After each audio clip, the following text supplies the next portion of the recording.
You ever have one of those days where you're just minding your own business, thinking, hey, nothing wild's gonna happen today, and then life just grabs you by the collar and drags you straight into the front row for a show you didn't buy tickets for?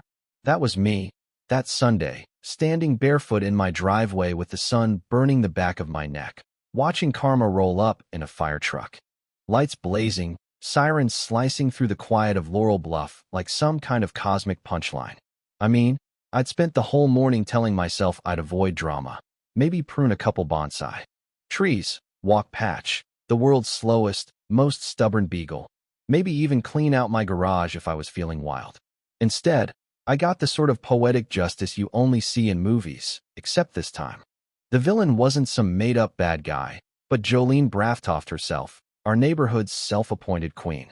Now, look, I'm not exactly the guy people invite over for parties. I'm more of a give you a polite nod and water my plants type.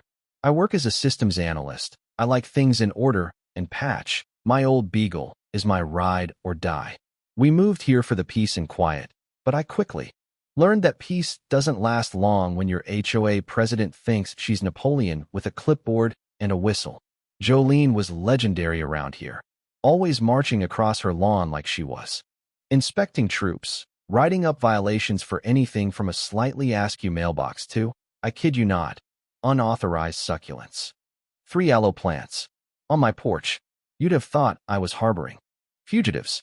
The first violation slip I ever got was for wind chimes.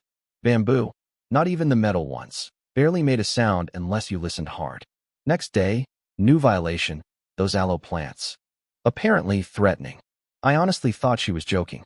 Then came the best one yet. My trash cans were visible to migrating birds. You ever stand outside, holding a slip of paper, and wonder if you're on a hidden camera show? Yeah, that happened. Things only got weirder from there. Jolene took to standing on a step stool, peering over my fence like she was looking for buried treasure.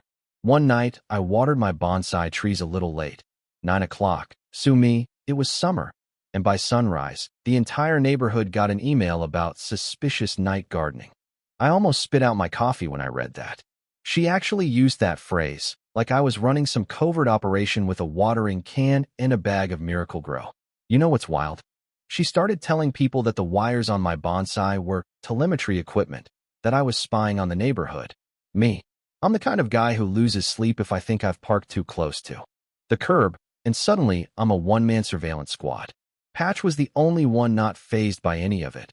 He'd just sigh, roll over, and go back to snoring. I tried to keep my head down, keep records. You know, just in case, but Jolene always had something new up her sleeve. The real trouble started when she went after the secondary entrance to our neighborhood, the one off Hawthorne Loop that emergency vehicles sometimes used. Jolene hated it, said it made the cul-de-sac porous. No one knew what that meant, but she sure said it a lot. One weekend, she put up a big decorative chain across the entrance. No permit, no warning, just her and a pair of heavy-duty locks, making sure no one could get in or out if they tried. But she wasn't done.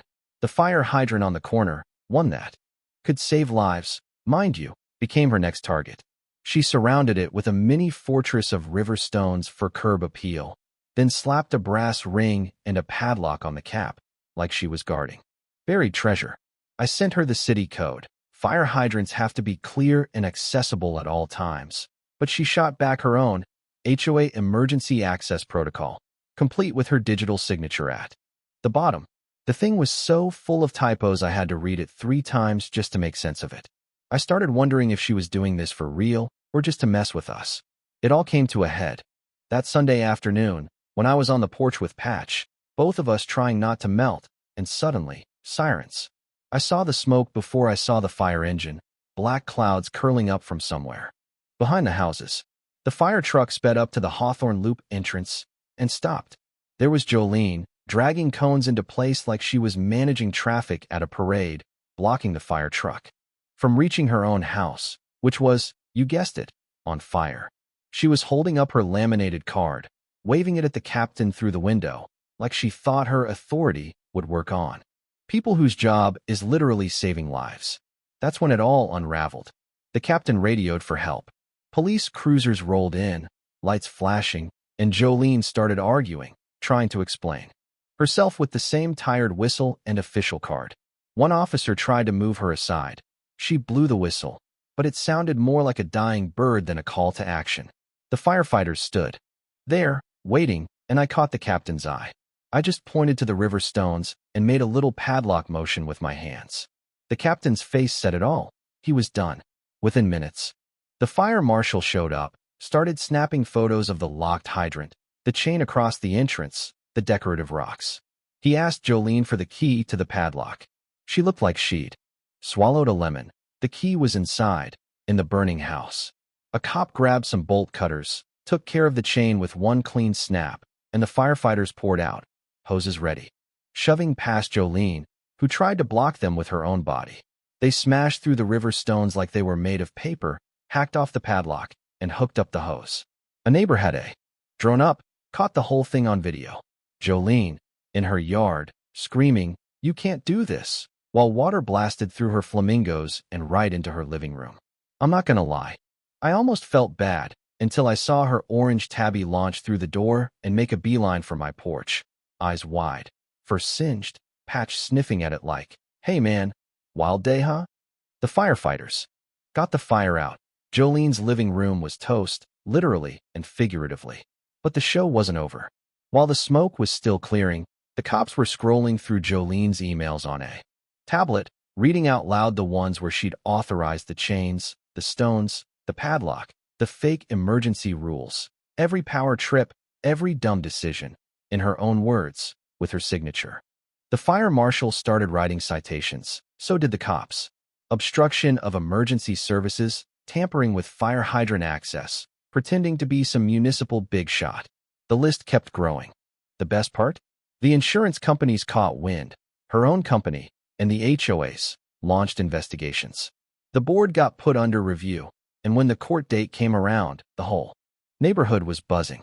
The judge banned Jolene from serving on any HOA board for a year, handed her almost $50,000 in fines, and threw in 200 hours of community service at the very fire station, whose truck she blocked.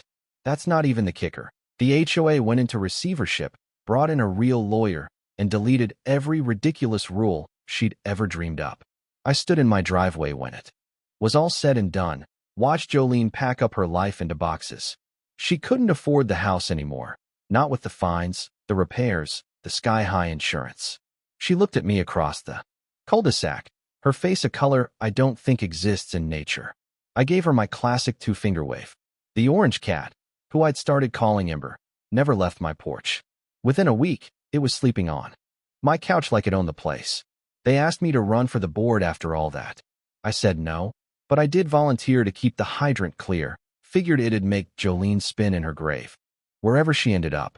And that's how I learned. Sometimes, karma drives a fire truck and brings bolt cutters.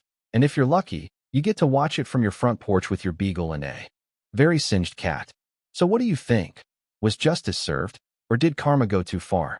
Let me know down below, especially if you've got a wild HOA story of your own, because I promise, I'm all ears and so is Patch.